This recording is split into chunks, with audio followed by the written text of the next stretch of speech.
B-boy. From the old to the new, still a B-boy. Too bold for the school, still a B-boy. East coast to the west, B-boys worldwide. We supposed to be blessed, still a B-boy. From the old.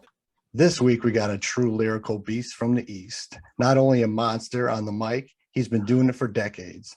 I also have had the honor with working with him throughout the years. B-boys, B-girls, welcome L.E.J, Lorde Emperor Justice. What is up, man? What's going on, man? How's everything doing tonight? Good, good. So what are your first memories of hearing hip-hop?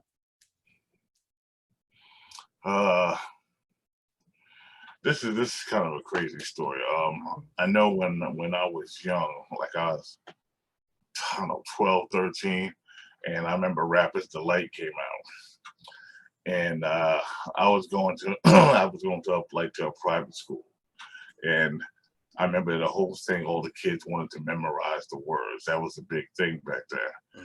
And I was at this kid's birthday party, and there was a guy up there, and he had a bunch of his kids. They were playing Rappers Delight, and they were passing the mic. They were like, "Yeah, anybody that memorized it could sing this." And he was telling everybody, "Oh, just how to feel the rhythm and all this stuff." You know, when they got to me, I was like, you know, I could probably write something better than this. And that's how I started like writing stuff, because I got tired of memorizing other people's stuff. I got inspired by it, but I didn't want to memorize anybody's album. And that was my introduction to it. Yeah. And then when I saw it's an old movie called Wild Style. Yeah, absolutely classic. Yeah. And you know, and since I'm from New York, like I saw a lot of that stuff develop. I used to go to the house parties. I used to go to the parties in the park. I used to want to go see people. I want to go see the Treacherous Three. You know, I wanted to see the Funky Four plus one more. You know, when I was a little kid, but I was tall, so I got into places I shouldn't have. So. Yeah.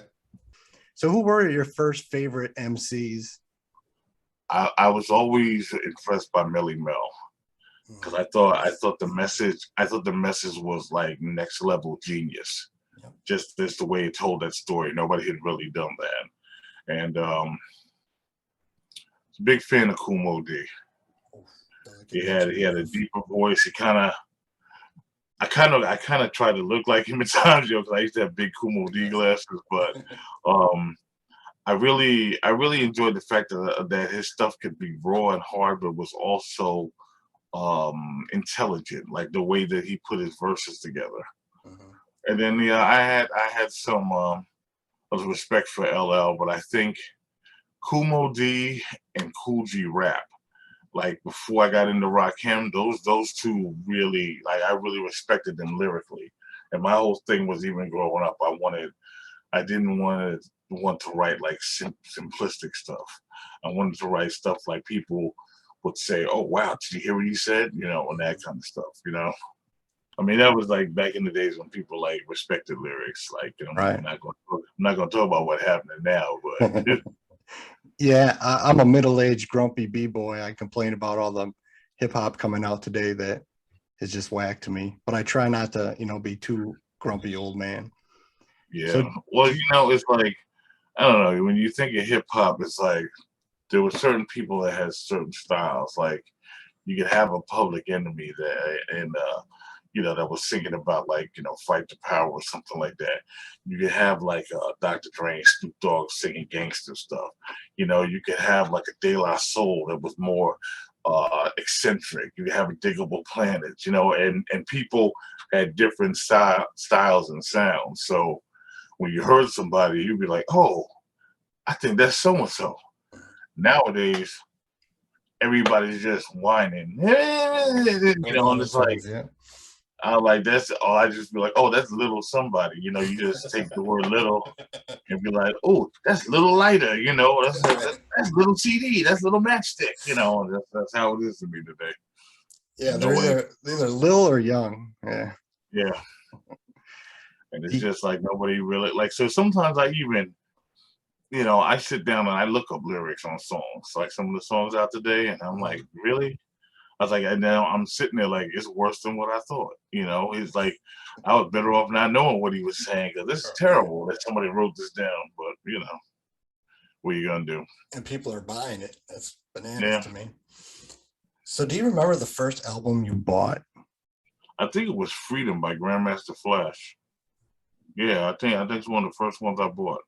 I really liked a lot of Grandmaster Flash stuff because I was like really into Melly Mel. Right.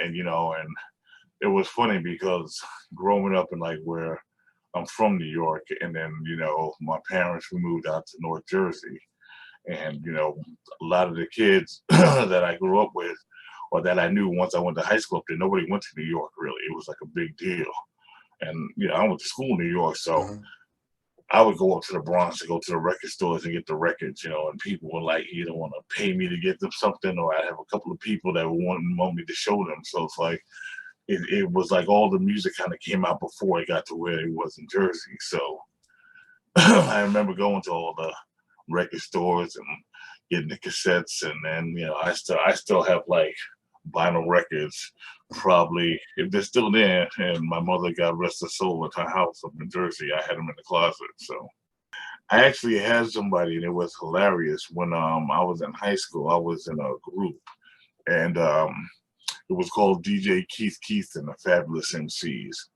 and we opened for a few people. I know we opened for Grandmaster Flash, and we opened for LL. And I know we did a concert with Dougie Fresh and Slick Rick, not with them, but we were there. Right. And I remember I was bugging Slick Rick, and he told me, you know, he's just like, smoke this, get the fuck away from me. Excuse my language, but No, you can I remember because you know I was a little kid like, Slick Rick, what are you doing? You sitting in the limo? When are you gonna go get on the mic? And he was like, oh my god, will you shut up? He was like, smoke some of this. I was like, okay. And I remember the rest of the night I was just sitting in the corner. I was like, what the hell did he give me? They were like, man, you spoke some hash. But I remember is we had this one song that we always did, and it was called Things Just Could Be Worse. And I remember because back in the days, like if people don't really know about hip hop, they don't realize how long songs were. Right. I mean, you know, there were three of us, and each of us probably had a 16 to 18 bar verse. And we had a 16 to 18 bar verse, all three of us in the intro. And then we had another verse at the end of that. So it was a long song. And I remember somebody tagged me on Facebook. They actually still had the recording of it. And it just blew my mind, like to hear myself like rapping when I was like 15.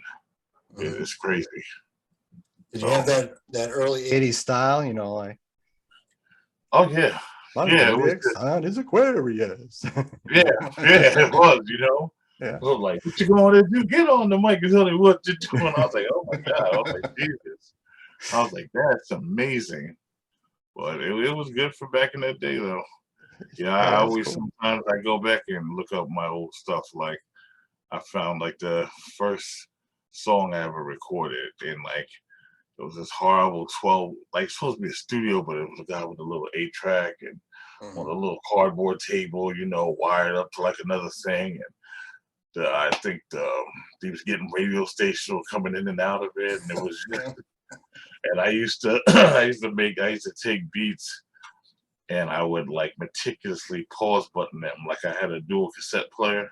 And I would pause button them to try to make beats to rhyme well. And I remember I did that, and that's how I made my first song. So how did you become L.E.J, Lorde Emperor Justice? Talk about how you got that stage name. Well, let's see now. When I was in high school, my rap name was Kid C. And the C stood for like my government name, and then sometimes I tell people it's Casanova, or sometimes it's always like call me. Like I just made up a lot of stuff, but I liked it because it was stupid because I had a card, and I remember how stupid this was when I'm looking back. I had a card that said KIDC NYC, and if you hit those numbers, that was my phone number. So I thought, like, you know, to have Kids See NYC was the coolest thing, you know, and I would get, hey, girl, take this card, you know, and they look at me like I was crazy. But I joined the 5% Nation in high school, and I was really trying to think of a name that would fit me. What word would fit, like, the things I'm going through in life and how I live my life. And my brother, who's passed away, God rest his soul, thought the name Justice would be fitting for me, because it's actually, the definition of that is the penalty or the reward for someone's actions. I always felt that I wanted to try to help people and do right by people, and my reward would be, helping others, rather than trying to do something negative. So my whole name used to be Born Justice God Allah, and then it's just a lot of people call me Justice. And then I had a song that said, there was a version that I said, nothing could be simpler, crown me Emperor Justice. And a lot of people were like, well, you should keep that. And then somehow Lorde got into it. I don't remember. I don't know if I said it or I wrote it that way. And I just thought I thought I was so ahead of my time, that it was Lorde Emperor Justice and the acronym was L.E.J. So I would have my catchphrase would be like, get to know the ledge, L.E.J. Lorde Emperor Justice. And then, come to find out nowadays that there's all girl band in like Australia called L.E.J. Oh shit, I didn't even know that. Yeah. And it's like if you Google me, you'll find me first, but then you'll find a whole bunch of L.E.J. with like 3 blonde girls. And it's just, like, out of all the letters that you could come up with, I didn't think anybody would have that, so. But yeah, it's stuck. And like, I've always enjoyed the acronym. It makes me think about my brother. It makes me think about how I live my life. And it's not Lord like the Lord in the sky. It's Old English, like Lorde, like Lord of a manor. So I don't want people to think I'm trying to say that I'm God or something like that. You should get at that group in Australia and do a song. It could be L.E.J. featuring L.E.J. Yeah, that I wish. They probably look at me. They probably in their computers like, well, who the hell is this? But when did you put a complete project, a complete album together? About what age? I did an album called Back from the Lab, and I did it with a guy named, really, really cool guy and a great music person. His name is Fabian Schlosser, and he's in Germany. We somehow got in contact. I don't know if it wasn't Facebook. I think it was MySpace or something like that. And we got in contact. He sent me music, and I told him I was an MC, and we did like a project together. And I remember, I had I had an album cover, and I was like making copies of it. I was printing my own CDs and in my apartment and giving them out to people. And I don't know if that's how you guys heard me, because I think you guys heard me like in a record pool or something, didn't you? I believe the first song I heard from you was Dip Some. And Okay. that's the one that caught my ear. I don't remember how I heard it. It could have been in a record pool. It could have been on, I was checking out all avenues at that point, always trying to keep my ear to the street. But I remember hearing Dip Some and just loving it. I was like, man, this guy's mad lyrical. I really like that track. Would that have been on that project, or would that have just been kind of? No, that was stuff I was probably just when, like, between that and working with you guys, like, I was just trying to make stuff on my own, Right. I was experimenting with a lot of stuff, because I used to go to a studio in Jersey, and once I moved to Pennsylvania, I'd have to like drive all the way, like a 2-hour drive to go to the studio. And then like I go in there and I'd have to try to make a beat. And then maybe I come back a couple of weeks later, but it was a lot of money and a lot of time.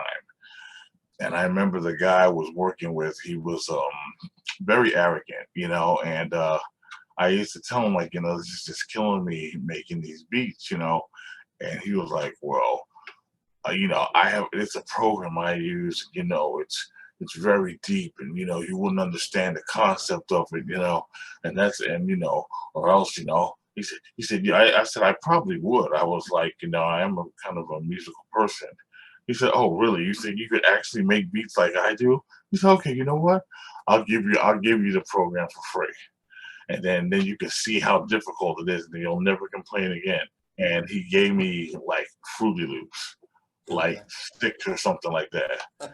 And once I realized, because I used to play like musical instruments, like I used to play the violin, I used to play like the flute and stuff when I was younger. But it's based on a measure. Like the whole scheme of the program is based on the 4 beats of a measure. Now, if you can understand that, you can use it. So it was about 2 months later, I came back in there. I was like, no, I got my beats made, and he was just shocked. So after that, that cut down a lot of the time. So I could just format songs, and then I would put them in there, and I would take the formatted song on a CD, I'd take it to the studio, and then I'd like rap my verses in it. So, and that's around the time I was experimenting with stuff, trying to make different songs. So I hear Dip Some, and I obviously reach out to you, and I bring you in. At that time at 101st, I had been friends with Teju for a while, and we had done a lot of stuff together, but I officially brought him over, and I was working on a lot of stuff. So we do your Time to Blow album, which, sidebar, I was playing it again last week, and I really think it holds up. It's been like 15 years. Yeah. Little Brother is my jam. It'll always be my favorite song of yours. No matter what you make, that's always going to be my L.E.J. jam. But Yeah, what well, do you I wrote that, about my brother that passed away, so it was very close to me. And it's funny, I know you guys produced some stuff on there. I produced a lot of the beats on there, but there's also one beat that was produced by the guy from Germany, and that was the Armageddon song. And I remember, like, I was it. This was back in the days. I was in the middle of a bad marriage with a very evil woman, and I remember she used to sit around and tell me how stupid I was for making music or like trying to write. She was like, nobody wants to read this stuff. Why are you taking up time on the computer? Nobody wants to. I remember, and she was like, no one wants to hear your music. You send your music out, and the industry is telling you they don't want you, but you're just too hard-headed to listen. And it was like 2 weeks after that, you guys contacted me and wanted me to come out to Milwaukee. Yeah. I remember that. I was like, because I was getting ready to give up. Like, she was just beating me down. I was like, well, they want to hear my stuff, so. You came out to Milwaukee. What do you remember about recording that album? I remember how cool it was because I had never been in like a studio. Okay. Like, I was like, oh, wow, I can see through the glass and people on the other side of the room. I said, this is like TV, because I had been recording in somebody's basement. So, and I just remember how cool you guys were. And I remember that we were going to do that scene in that movie. There was a movie. Yeah, we were making a movie. Yeah. Boo was making it. Fat Daddy Boo was making it. Yeah. We never finished it. I would love to see the footage of what we did shoot. Because I remember like this, I've always had like a really bad knee from like growing when I had an accident before the other accident I had. And I remember there was supposed to be a scene where I got shot and I fell to my knees. And I remember I did that and I yelled. And I remember you were like, wow, you really did that realistic. And I was like, and I didn't want to say like, I'm in so much pain right now that was real. But I remember that. I had a good time out there though, man. That was one of my fondest memories. Yeah. And like I said, I really think that album holds up. Little Brother is one of my favorite. Army of One is dope. The songs we did, Get Insane. There's a Posse track on there. The Riverboat song. The whole album is great. Yeah, I listened to it like, every once in a while. Even when you would tell me about it, like I actually sat there and listened. I was like, this really wasn't half bad. I was like, No, I was really impressed how well it held up. Yeah. Yeah, sometimes like good music does, Right. Well, like you were talking about the song The Message, that could be written today and it still holds true for the world we live in. I know. It's timeless. It's sad, but it's a timeless song. It is. That's the beauty of music. Like you could write something that music they'll play 100 years from now. People will still be playing it. Like I was talking to somebody about that the other day. Like certain songs will probably last forever. Like long after we're gone, they're still gonna be playing. Someone's gonna be playing "We Are the Champions" or like "We Will Rock You," that kind of stuff. It's going to like just be here forever. think about like that with some of the hip hop tracks, and it's so funny to me that, you know, even this next generation of rappers, they're like stealing, like using old classic songs, and like the generation out there doesn't even realize it. You know, they think that, oh, did you hear that he made something brand new? I'm like, no, that's Genius of Love.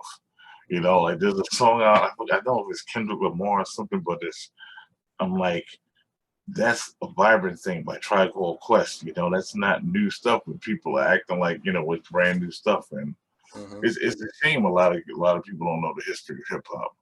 Like there's still people out there, like I know KRS One has an album coming out. Yes. And I've seen clips of it, and it's fire. You know, and it's like he's not trying to like sound like the kids, or like, you know, it's just, I know like people have said to me like, oh, well, you know, one guy said to me, well, you know, you kind of dated, you kind of got like this 90s, 2000 East Coast flow. I said, number one, I'm from the East Coast. Number two, that's just like the kind of beats I like to spin on, you know, and that's how it comes out, you know. I mean, I could try to do that other stuff. I could, you know, but I don't want to. I couldn't look at myself in the mirror. We were talking about you making beats, so I'd be remiss not to bring up a beat that you made this beat for me, and it turned into something huge that's been talked about on multiple podcasts, turned into something huge, and that would be the beat for War. Just by chance, a couple weeks ago, that song came up. I had my iPod on shuffle, and there was like 15,000 songs. And I was thinking, that's a really dope beat. It's a shame that that beat will never be released on anything. Yeah. Did you make that? Do you remember if you made that specifically for that, or you just kind of had it in the vault? I made specifically for that. I said I wanted to make like a hard, like kind of track that everybody could jump on and just, you know, like we're going to war. Right. Out of all the albums you've done, all the projects, what do you think is your favorite project you've done? It's funny because a lot of people don't realize, like I've probably done a lot. Like I had like I said, the guy with in Amsterdam. I also did a CD on my own that was called what was it called? No Justice, No Peace. I had one called Wanted for Spitting in the Streets. I had the album that I did with you guys, I did out there. It's one of my it's I don't know, it's a very special, important album to me. It represents someone else believing in me. You know, like someone else thinking, you know, 'cause I told you, like all I heard when I was back then was how ridiculous it was for me to try to make music. But I know that I have a few albums. I did 2 albums with this guy in Spain, named Conductor Beats, and we met online. That I like those albums. I had a theme album. It was called A Little Something for the Ladies. But I have to say, the album I have called MC Squared, it's very special to me because I was waiting for help for a lot of people, and like people to show me how to do this and how to do that, and I just got so pissed off. I just said, like, it took me months, but I did that album totally myself. I sat there and I made the beats, and I did the mixes of the beat, and I tried to master it myself, and I worked on my voice and the vocals, like everything from the first sound you hear to the last beginning and end. I'm very proud of that. Now, you know, people might say the quality doesn't sound like, you know, the later stuff I've done, but I know people did buy that album, and that made me happy. I'm very proud of the album I just did now, and I have an album that I did before this. It's called Coast to Coast Monsters, and it's with a really well-known MC named N.Y.C. My friend Crazy Halo produced it, but what was cool about it is that even though, actually, I think I produced, that's right, I produced the main song, Coast to Coast Monsters. I did one song, I produced one song that I sang on. I sang the hook for him, and then there was another song that I produced that he did the hook for me. But the concept was that he's in LA, I'm in New York, so it was a different theme that he had for like music. So we had each picked 6 songs, and we wrote the 6 songs and for the other person to get on. So it was interesting because like his 6 ideas, like I had the right to that, right to the Mhm. theme of what he was saying. My 6 ideas, he had the right to that, and then we did a song called Just Another Day in Cali that I did the music for, and I sang the hook. And then we did a song called Easy in the NYC, which I did the beat for, and he did the hook for me. And then the main track is called Coast to Coast Monsters, and I did the music for that. And it was actually that's how the whole album started. It was just it's kind of like an old school flavor to it, because the way we switch off is like, it's like, he ends his rhyme like, yo, L.E.J, you're in the house, show 'em what you all about. And then, then I rhyme. I'm like, Mhm. Earth 7, you're the best, and get on the mic and stuff like that. So I really like that album content wise, but I think my 2 favorite albums probably like the one I did, Time to Blow, and I also would probably say MC Squared. Though I also have an album called The Dark Mic that I like too, because it was just all my hard stuff, like on one CD. And for everybody listening, my new album Yep. is called The Murder of Flows by the L.E.J. If you look up A Murder of Flows, you'll probably see Coast to Coast Monsters on there too. You brought up Murder of Flows, which is the newest project. Riplax on it. You have a few other guests on it. hmm I was telling you before we started how the intro is great. If nothing else, people need to check out this intro. I think is genius type intro. But talk about recording, how that all came together. Working on this new project. Well, I wanted to do something. I went through so much after my mother passed away a few years ago. I went through hell, like with stuff going on with my sister. I don't want to get into it, but it just, I ended up having to move, and it was just a whole lot of stuff. And I had a lot of stuff in storage, and I had to work methodically through a process of getting everything back. And then, when I finally got my computer back and then my music equipment, and I bought some new headphones, I bought some new recording, recording stuff. And it's just I really had wanted to do an album, because right before my mother passed away, I was working on a book, and I was working on a new CD, because I also do a lot of writing too, as you Mhm. know. I've written several books. I've written a men's mental health guide. I've written several short poetry books. I have a fictional novel that's up on Amazon that I illustrated. I have a collection of short horror stories, and I have a 500-page poetry book out. And I also have 3 poetry CDs out. So I started working on music, for another album. And when I got this, I just started like kind of just writing stuff, and it started out as a small project. I didn't know if it was going to be an album or not, but like stuff kept coming to me, and I kept finding these beats. I went through all my beats. I Mhm. was like, oh yeah, this is the beat I wanted to do something to. This is something I want to do something to. And it's a lot of times when I do songs, sometimes if I make a beat first, I'll just run it before I format it. I'll run it for like 3 minutes, and I'll just freestyle to it. And a lot of times that's how the songs are made. Like, if I have a topic, or sometimes I just freestyle to it. And I really enjoyed making this album, because I think each track sounds different. So I never wanted to be one of those people where you listen to a CD, by the 5th or 6th song, it's like the same kind of song over and over again. Same kind of theme, same kind of rhythm, same kind of pace. So I really try to do stuff that sounds different. And the songs I really enjoy making the songs. There's a song on there called The Story of the L.E.J. It tells like the story of my life in 3 different chapters, Mhm. but it's all in one song. Right. And that song meant a lot to me.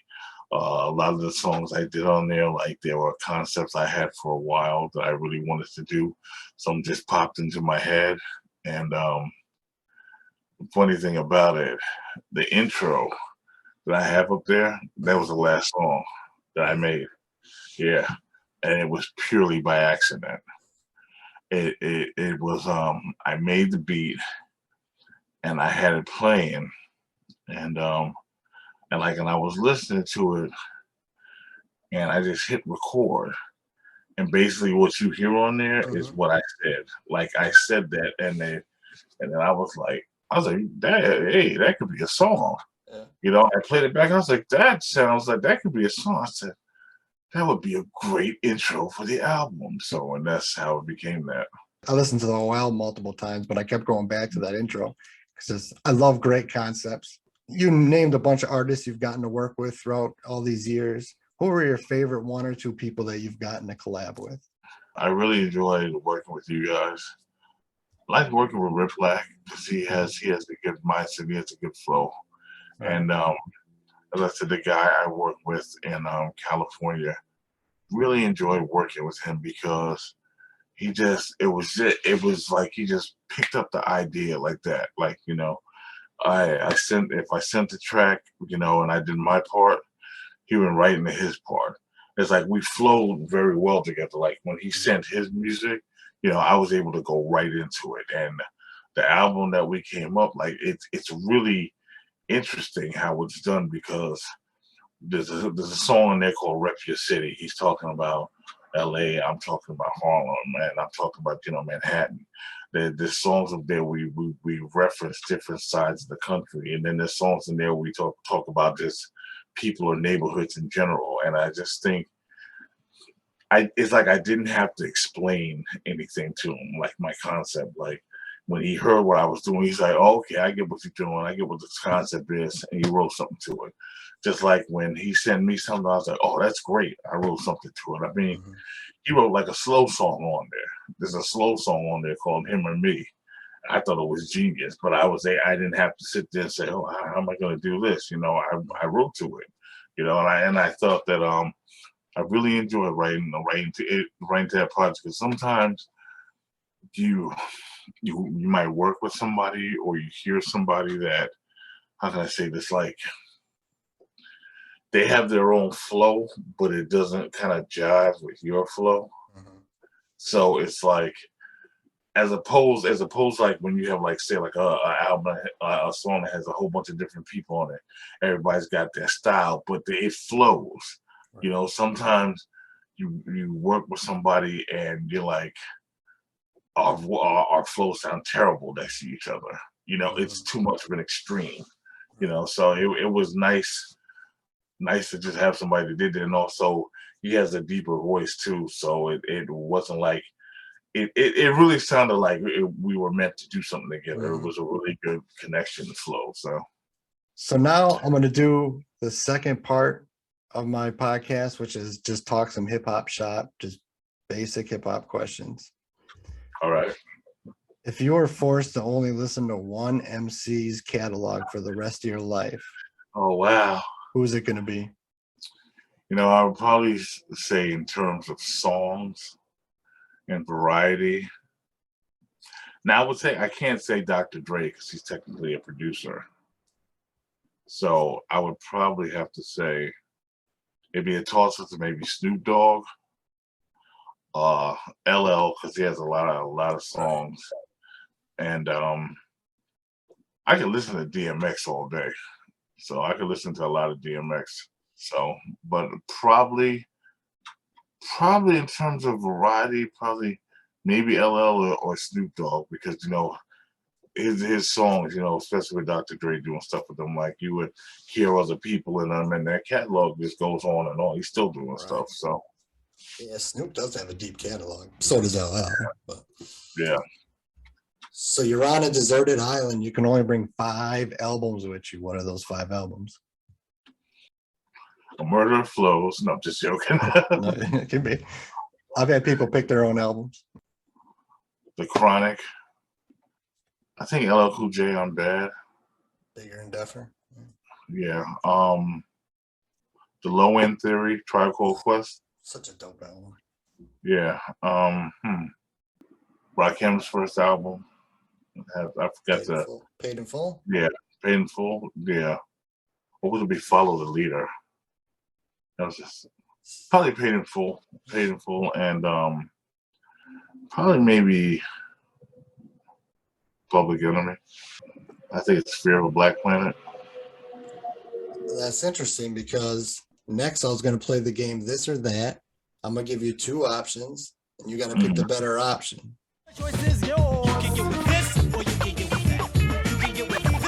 Public Enemy, Nation of Millions, or Fear of a Black Planet?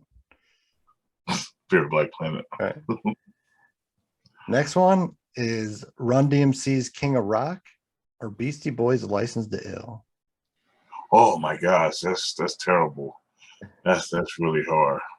I always looked at those albums being like almost related, like they just go together. Well, you know the funny story about the Beastie Boys, when they first brought them out, they were trying to make them like Run DMC. Like, I don't know if you recall, they first came out with the sweatsuits and the sneakers. Yep. And they were just like, just let them be themselves. And that's what, they gave them their own persona. I thought that was brilliant marketing. That's hard,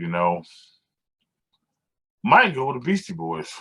Hey, I mean, they're both classics. Because that's a great album. I mean, there's so many songs that like people that don't even realize. I mean, like stuff like Brass Monkey and stuff. They don't even realize they don't even realize how they're using the music and hip hop. How ahead of their time they were. Oh yeah. And you brought up them being themselves. I think that's why they've always had respect in the industry, because they were just themselves. They weren't like like a Vanilla Ice who was trying to be someone he's not. Yeah. That was always like they didn't they just came there like, this is how we are, this is how we dress, this is what we rap about. We like to get drunk, we like women, that's they rapped about stuff they did, Yeah. So. Next I got Dr. Dre's The Chronic or Snoop's Doggy Style. Chronic. The next one I smiled as I typed it. MC Hammer. Please Hammer, don't hurt him, or Too Legit to Quit. Oh my gosh! Oh man, that's funny. Oh man, and this is so crazy because right before I got on with you, I think Charlie's Angels Full Throttle came on. It's an old movie, but in the beginning, all three of them are dancing. They can't touch this. That's how I was like, oh, look at this MC Hammer. God, so, I would probably say the first album, because it seemed like in the second album he was kind of reaching for stuff, and like I just remember when I heard the song "That's Why We Pray" and it was like off with Doves Cry, and I was like, oh nah, man, you just try to some songs you don't rap to, you know what I mean? The Jungle Brothers, JB's with The Remedy, or Black Sheep, Wolf in Sheep's Clothing. Jungle Brothers. I hate Black Sheep. Oh shit, you hate Black Sheep? Can't stand Black Sheep. Damn. I don't know, something about their songs. I don't know, something about them. I just didn't like listening to. I know I'm like a minority because people are like, what? Let's pump that Black Sheep. And I'm like Black Sheep. Like, what? How about the Green-Eyed Bandit, Eric Sermon? No Pressure or Double or Nothing? His first two solos. No Pressure. Going Out West, Cam, Never Again, or the Lynch Mob's Gorillas in the Mist? I say Cam. I like Gorillas in the Mist, but a lot of the Lynch Mob stuff really didn't seem that it was that innovative to me. A lot of the stuff just were like, oh, we're gonna take this beat and we're gonna make our song to this beat. It didn't, at least like, you had Dr. Dre, you might recognize where a beat came from, but they did something to make it innovative. This just sounded like, a bunch of guys like, let's use that beat, and they rapped on it. They didn't change or do anything to it. That's kind of thing, Tupac's Strictly 4 album or Biggie's Ready to Die? Your listening population is probably gonna just say the worst things about me now. Right. But I am not that much of a fan of Biggie. Wow. I don't think he was all that. I think lyrically he had some good lyrics, but how people say he's the best MC ever and all this, and he's in the top 5, no. I don't think so. And I don't think Tupac was that great of an MC, but what he said, his content and the way he said it was genius and deep, and it could stand the test of time. Like some of Tupac's songs that talk about things that go on in the neighborhood, or like, you know, his mother, or children, or relationships, or just grown up as a young black man, they could hold today. You know, Biggie stuff, you know, you talk about, you know, like selling rock, and, you know, and like having in your guns, and, you know, in your knapsack, and slapping babies at the christening. And I'm like, you know, I don't think there's that much depth to it. So I would definitely go with Tupac. A lot of people call Tupac the greatest of all time, and he definitely was a poet. I love his music. And we'll never know the answer to this, but if Tupac doesn't die in 96, let's say he's alive now, would people still look at him as being the greatest of all time? I don't think so. Not saying he wasn't great, but he No, got I don't kind think of he's put on a pedestal because of the way he died, I believe, and Biggie too. I think that's what I'm saying. Biggie too. Yeah. Like if Biggie kept going, and, you know, after a while, like, I mean, there's a lot of stuff that you got to think about with, like, some of these MCs that have their titles. I think Jay-Z is a great MC, but, you know, this stuff that he stole straight from Biggie, word for word, and said on, like, I can never do that. So I kind of lost a little respect when he does stuff like that. They try to say that he goes in cold, and, you know, he just does an album, he doesn't write it down, this and that. That's bullshit. Yeah, Like, nobody can do that. You know, I don't care, the best MCs. You know, you have to have a concept. So, right.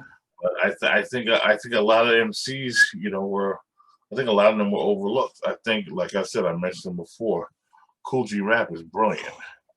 Cool G Rap is brilliant, and just like some, like, he's like one of those MCs that you will know that is famous for a verse. How many people, you know, can be famous for a verse? You can ask any real hip hop head, they'll say his verse from the symphony word for word, because that's how good it is. You know, how many other albums can you say, like, you would put it on and know, like, you might know the song, but you know, like, a specific verse, somebody did it with other people word for word.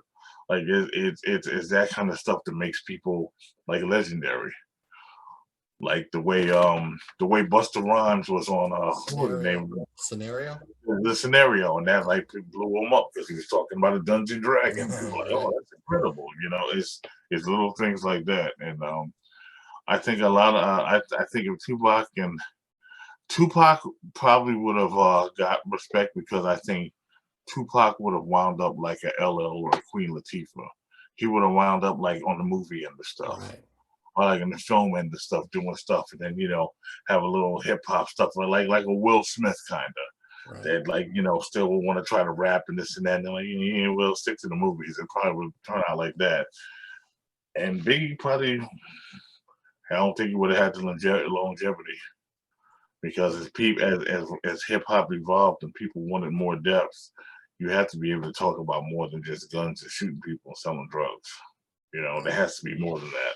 Curtis Blow's Christmas Rapping or Run DMC Christmas and Hollies? Oh, Curtis Blow. That's the right answer. East Coast producers, Pete Rock or DJ Premier? Oh, that's terrible. Wow, that's a tough one. terrible. Yep. That's terrible, man. Damn. I have to give the edge to Premier. That's usually what people pick when I put that question, but it's, I mean, they're both legendary. Yeah. It's funny how, you know, so many people don't know how many other artists produce stuff for other artists. Like, I think a lot of people don't get a lot of credit for such stuff they produce. Like, and I know people sometimes are just shocked to know, like, how much stuff the RZA produced, like how much stuff is real, like, you know, and they're like, oh, he did that. I'm like, yeah, the soundtracks that you hear in these movies, like, you know, Man with the Iron Arms, all that stuff. I'm like, he's doing that. He produced that. Yeah. And it's one of the tracks I have on there was inspired by Wu-Tang Clan. The track I did with Rip Black is inspired from like Wu-Tang Clan type of music. So I'm gonna name an MC. You got to tell me what comes in your head when you hear their name. Rakim. GOAT. Pudgy the Fat Bastard. Listenable. How about D Nice? Severely underrated. I mean, them the Call Me D Nice album, the Rescue album. Yeah. No doubt. And it's like it didn't get to play it should. No, Like absolutely they didn't not. bump the tracks. And I said, like, I remember when I heard it, and I was like, why aren't they playing this? Right. You know, I was like, because that Call Me D Nice was like ridiculous. I said, oh, I was waiting to hear the whole album. No, I just hear that one. I'm like, yo, listen to the whole album. You know. How about Kane? Not Big Daddy, my Kane. Oh, MC. Houdini. Marketing geniuses. I think the music they did, you know, was not only good music, but there was a thought put into it, how it could be marketed, because it was like, you know, everybody could like their music. Everybody's got friends. Everybody thinks about the Freak Coming Out Night. Everybody knows somebody like Big Mouth or something like that. You know, it was just I got to see them in concert, so I had respect for them. I actually when I was younger, me and these guys that actually were in that crew, we used to like get like tickets outside of Madison Square Garden, and we had one where we like in the 7th row, and it was Run DMC, it was Houdini, and Dougie Fresh. Damn. And that was like one of the best concerts I've ever seen in my life, just for like the stage and the performances and guys coming out with trumpets playing like before Dougie Fresh did, you know, the show, and Houdini, they were on the stage. It was like these big, like tall pyramid looking things, and they dropped down and they just walked down the stage. It was just, it was a show. And I remember I always used to look at how people perform, because back then we were a group where we wanted to get ideas about how to perform and who had a show, who had a rhythm, who did stuff between their raps, like, you know, or did they just do a song and walk off, you know, or who actually put in the work to give people a show. And they all three of them did. Master P. I can't say he's lucky, because he grinded to get, he put in a lot of time and a lot of grind to get where he is. Do I think I guess because that time zone, you know, the area. I mean, because he's down there, music is a little different, you know, like they weren't bumping Master P up where I'm from, you know, but I know, I heard his story. I know he worked really hard. I know, you know, I give it to people that like selling CDs out of their trunk and whatnot. I give it to people like that. That's the grind. You know, I did that back in the days. You know, I walk around, give my CD to people. I don't care if they threw it in the garbage. You know, you give it. It's it's the same. I put the same thing in the way I write poetry. You know, like I've been through a lot of stuff in my life. I've been through a lot of loss, heartache, pain, and it's like my mother always told me that maybe if I didn't go through that, all the stuff I've been through, I wouldn't write the way I would, you know, and it always makes me think about a scene in the movie The Five. You see the movie Five Heartbeats? No, I don't think so. There's a scene in it, Robert Townsend, it's like a black singing group. Robert Townsend is the writer of this group, and he finds out his brother's been sleeping with his fiance. And he's taking an award, and I always remember this, because he said, people always told me that I'd be a better songwriter when I suffered more. And he said, now I know what they mean. And I think the aspect of what you put into your writing, like I could write a poem and, you know, 100 people might read it, but maybe one person is moved by that. Maybe one person is changed by that. You know, that's how I see how music should be. You know, like when I write my songs, when I do songs, you know, maybe a lot of people are not gonna like it, but maybe there's somebody out there that's gonna be who might brighten that day, or they might like listening to me, you know, or a couple of people who might buy it and tell a friend about it, you know, and also I enjoy doing it. You know, I think it's I'm blessed to be able to express myself, you know, and as long as I can do it, you know. There's so much other wrong things you could do in the world. I think, you know, if you still want to, My friend I was just talking to in Seattle, he was like, I'm gonna make music till I'm dead, Eminem. I would say straight fire. I mean, Eminem, I love Eminem Yeah. because I'm the type of person, because I look at his stuff from an MC's point of view, Mhm. how he says it and what he's saying and the way he puts stuff together is brilliant. It really is. What about Chub Rock?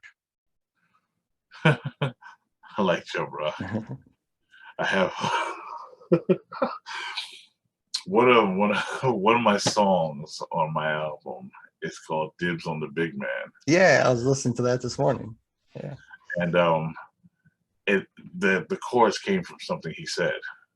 That's a Okay. line from one of Yeah. his songs, and I've always liked the way he said that. Chicks in the crib when dibs on the big man. man. Yeah. So, and I think he was very underrated, because a lot of his stuff was very complex, and it was very deep, and his delivery was very crisp and clear. Mhm. I think in terms of how he spoke and what he spoke about, there was a diversity to him on different levels. He could have party tracks, but then he could have tracks that were like deep or a little hard. So I thought as the big men go, like Heavy D and other people, Mhm. or Fat Joe, I think he should have been put in a little higher category. Nice and smooth. Nice is full of some lucky bastards. Because some of them, I'm sorry, it's just their stuff was so simplistic, but they had like great beats. So I think MC wise, they were very average, but they had some really great songs. I think they were just lucky with the songs they had. Yeah. Because it's like I know you probably think of songs back in the days that some songs are just classic, and some songs are classic, but anybody could have done them. You know what I mean? Right. Like you hear songs like, "Oh, if I did that, I'd have been famous." It wasn't the person. Well, it wasn't like a Rakim when the first time you hear him, you're like, Yeah. "Oh, that's dope." He goes with that music. Nice and Smooth just seems like somebody that could have been doing anything. Like I don't know, like people in the paper part of the company, like, "You guys rap? We got a beat. You wanna?" Yeah, my name's Nice. My name's Yeah. Smooth. Okay, cool. Yeah, And then they came out. They're like, "Oh, let's be rappers." That Yeah. kind of stuff. How about Riplack? I like Rip Black, not just because he's on my album, because he's my friend. I think he has a very nice style, and I think he's a very good MC. And I listen to his stuff a lot, and I Mhm. think he should make some more music. He should be making some more music. Hey, I told Like him the same thing. I'm like, you got a good flow and a good style and a good presence. You should make some more music. Like seriously. Right. Couple more. Ice-T. Always, I know you're a huge fan of Ice-T, but I've always been a fan of Ice-T. I just I always laugh when I think about him and Break It, but the way he, With the leather studded belts and shit. yeah, he's like, "Come on, everybody, make some noise, throw your Yeah. hands up, some boys to that." Yeah. I've always liked Ice-T, and I think I think it's just really funny to me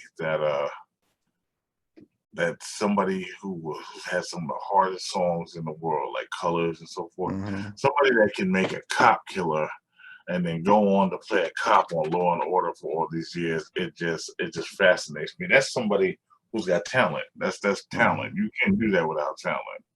And I give him credit for like just he just seemed like a person that kept it real, and he just rapped about real stuff, and you have to give somebody credit for that. He didn't try to like pretend to be anybody or cover up what he was saying or fluff it up, and he just really just came out and said what he meant. How about UTFO? Yeah, one of them just passed away recently. The Kango Kid. Kango Kid did. Yeah, yep. I did see that. Yeah, funny story. The group I was in when we were like teenagers, UTFO hated us. They were looking for us because it was just we made a whole thing about Roxanne before people really started doing Yeah. it. We had a whole routine about it. So when we were opening for these people, you know, we got approached a couple of times by UTFOs, people that like Kangaroo Kid's cousin, or the doc's like brother or something. Y'all can't be going around doing this Roxanne stuff, talking about you're talking bad about UTFOs. We had a whole thing where we talked about them after we did the Roxanne routine, and we had a whole thing where like one guy talked about the other guy. I talked about the educated rapper. It was this whole thing we did about UTFO. And I remember they were like looking for us, but it was so ridiculous. I kept telling them we should put this out as a record. Yeah. The manager we had was so stupid. This is what he said. He said, "No, let everybody else make their records, and it will come out like a year or two from now with the last word." I was like, nobody's gonna want to hear it. Care. Yeah. Yeah. And that's what happened. That's how kind of like we broke up in the group, because it was just a lot of dumb stuff. But I like UTFO to an extent. What about Tim Dog? Tim Dog. I didn't really pay too much attention to Tim Dog. And then Snoop smashed him. So I mean afterwards, some stuff you don't come back from. Like, unless you have some real skills, or you can write some stuff, you're not coming back from that. Yeah. So he was one of the angriest sounding MCs in history. I know. And it's funny that you got to think like there people don't realize there were MCs that try to say other people's names or put other people out there, and they got destroyed for it. And like rather than get recognition, they got their career ended. You know. That Fuck Compton record bit him in the ass. Yeah. How about Fushnikins? They're all right, but I think like it seemed like kind of like in the 90s, like people were trying to that's when people started trying to running out of identity, and like in the 2000s and stuff. And so like I kind of see them as trying to have like a DOS effect type, kind of like alcoholics type thing, And I think people were kind of trying to sound like other people when it got like in the mid 2000s, and that's when people running out of their own identities. Two more. Now, you didn't spend a lot of time with him, but I think he took you back to the airport when you were in Milwaukee. Teju. I think he was a really cool dude. He was a really nice guy, and he had a good vibe and a good aura for him. And I think we had a track that was just me and him, and I really liked that track. Yeah, it's on Teju's solo album. Yeah. So, and I thought he was a very good MC. Yeah, big rest in peace to Teju. And finally, another person who just passed away a couple years ago, the diabolical Biz Markie. Legendary. I think he's just a legend. And I know some of the stuff he was saying, because I met him a couple of times. I talked to him. And this is when I was like probably 17, and he was like a few years older than me, or I was like 16, 17, because a lot of times back in the days we'd be on shows, but like, see, people don't understand, back in the day there'd be 20 people on a show. Like the poster would be like the main people, then there'd be like 3 people here, then there's 5 people here, then there's 8 people down here. We'd be in the corner, we'd be in the 8th row or the 5th row.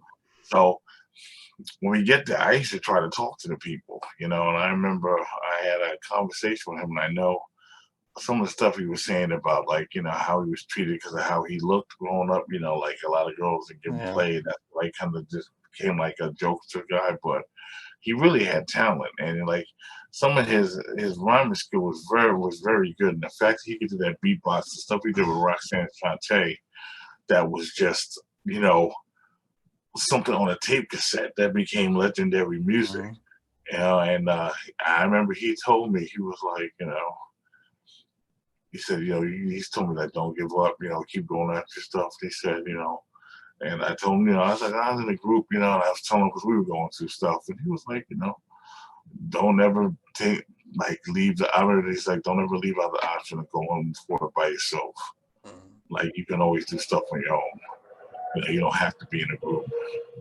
So Yeah. So I remember in our group, you know, a couple of times, I don't know if this was true or not, or he was just trying to suit me up, but I know the manager would say he would take our songs to record companies, and then he'd pull me aside. He'd be like, "Oh, they only wanted you." They said they might take the DJ, but they only wanted you. So I was like, "Go back up there." He's like, "Nah, man, we're a group, man. We can't do that. But I just want to let you know." I said, "Why are you telling me this?" You know. Right. And it really it made me think. You know, I started trying to do stuff on my own. You know, I met a lot of people. Like I used to, oh God, I forgot it was it McBoo? I used to hang with McBoo from Boogie Down Productions, but I didn't realize it was after he was on the outs with them, you know. So he was trying to use my stuff to get back in with people, you know. So I tried to work with a lot of people, and that's why I just got to the point I was doing stuff on my own. So I finally found my niche. Right. I mean, back in the days, I have to let you hear some of this stuff. It's hilarious. I'd love to. Back in the days, you know, I was trying so hard to find my niche, and people were saying, "Oh, your voice is too deep to rap. You know, you gotta bring your voice up and this and that." And I have an album where like I have like 3 songs while I'm imitating other people. Like I have a song while I'm trying to sound like Eminem, Jay-Z, and and DMX and Busta Rhymes, and it doesn't sound like me at all. Right. So I'm like, well, maybe if I sound like other people, that's what people will want to hear, you know. And then I got to the point that I'm just gonna do it in my own voice and my own style. So, but those are funny tracks to hear. Yeah, I'd love to hear it. So, you have any pluggables to plug? Social media? Where can people get at you? Where they can make a new album? All right. Well, let's see. If anybody who wants to read anything that I write, like any of my books, I have a book, Emotions in Ink. That's a 500-page poetry book. It's on Amazon. I have a book called Tales from the Dark Side of My Mind. That's a collection of short horror stories. I have a fictional novel called Redemption Alley that I not only wrote, but I illustrated as well. That's all on Amazon. On ebooks, on Smashwords, I have 3 poetry books on there. And I also have a men's mental health guide I wrote called After She Leaves, a Healing Guide for the Suddenly Single Male. It's the psychological stages men go through after they've been divorced, cheated on, or abandoned by a significant other. So it's been helpful to some people. I know they've enjoyed that. My writing name is C. William Clarke. That's C period, W period, Clarke, C-L-A-R-K-E. Now, I have 3 poetry CDs. I have an erotic poetry CD. I have a regular poetry CD with some explicit material on there. And I have poetry on SoundCloud, and I have poetry on Reverb Nation. That is under my poetry name, Thoughts of a Single Man. If you want to look up a combination of stuff I've done, rap-wise and poetry-wise, I have a YouTube page that's under Justice Clarke. And any of my music, my hip-hop stuff, is under the L.E.J. And you have to write it like this. It's capital T-H-E, capital L period, E period, J period. If you put it in without the period, you will get a girl band from Australia. So, but I have several albums out. I have albums out like you can listen to them on Bandcamp, and I have albums on Spotify. I'm on iTunes. I'm on Deezer. I'm on YouTube with my new album, A Murder of Flows. It's featuring Rip Lax in it, Crazy Kalo, Cashlow, Earth 7 is on there, and my boy Twist Flavor. So it's a good album. I think people enjoy it. It's diverse, and I'm very proud of it. Yeah, I definitely enjoyed it, for real. I appreciate that, man. I really do. Well, I thank you for coming on. It was great catching up with you. Definitely. All right, have a good night. Take care, you man. too, man. Peace. All right. It's a pleasure. Peace, everybody. You know, the other day I got pulled over by a police officer, and he had the nerve to ask me for my identification. And I was like, "You never heard of the L.E.J? Come on, son." So I reached in my glove compartment and I pulled out my microphone and I looked him dead in his eye. And you know what I said? Allow me to reintroduce myself. My name is J.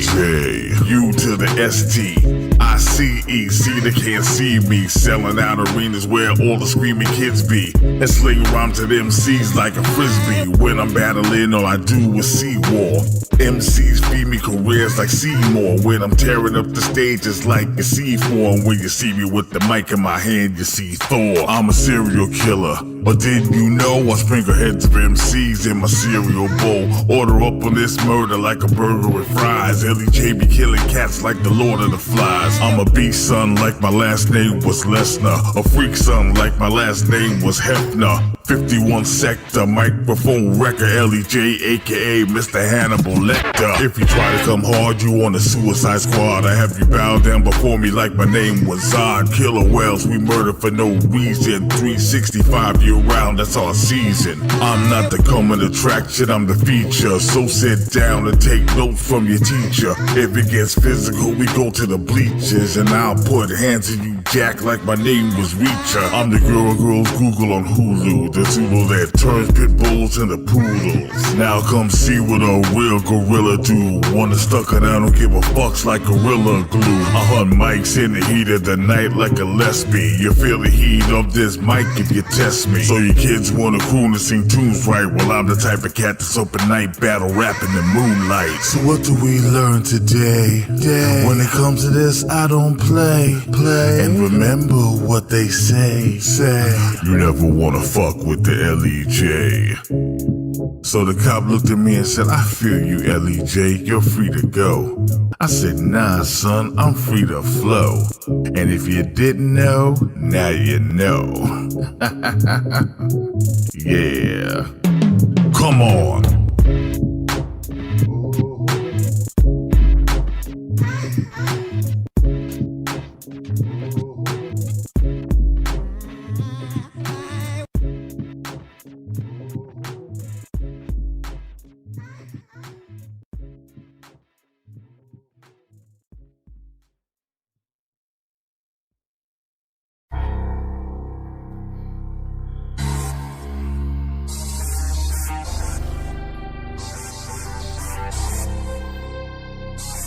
I never forget the look on your face the first time that you heard me rhyme. You told me that I would be a star and it would just be a matter of time. And even though you're gone, I'll make you proud, big brother, God rest your soul. Now you can tell everyone up there your little brother is about to blow. For 10 long years, you used to tell me how to crush my peers and then make them bow, cause the first time you heard me spit, you gave me a goal of success and a name to fit. Never give up, no matter what nobody say. And if you fail, there'll always be another day. You got a talent and your flow is rare. You gotta move mountains to make sure you get out there. Don't wanna see me living low like a hustler bee, but living large the way a rhyme buster be a smash. Any cats who talk trash, the top 10 MCs, I put them all on blast and laugh. I don't think you really ever knew how your words drove me to do what I do, to have my name up in lights and my dream come true. So I got mad love for you, big brother. I never forget the look on your face the first time that you heard me rhyme. You told me that I would be a star and it would just be a matter of time. And even though you're gone, I'll make you proud, big brother, God rest your soul. Now you can tell everyone up there your little brother is about to blow. Yeah, can't nobody stop what I got. In any spot that I blow, I be making it hot for ya. Brainstorming, and anybody who flows, I go and be sure to leave my mark on him. I be holding it down, so big ups to you. You never could imagine what your brother can do when some chump steps to the plate like I ain't ready and get smoked like a hypnotic blunt. I ain't playing. I be the chosen one. I make a nigga run. Something pop off, I go and get a bigger gun. Cause sometimes it has to be like that. But I'd rather smoke a cap with my words straight like that. You had faith in me and my rhyme. You never wanna see me swing Glocks and nines. Just bring the heat to the stage with a mic in hand and crush a kid with the weight of my rhyme. I get heavy. I never forget the look on your face the first time that you heard me rhyme.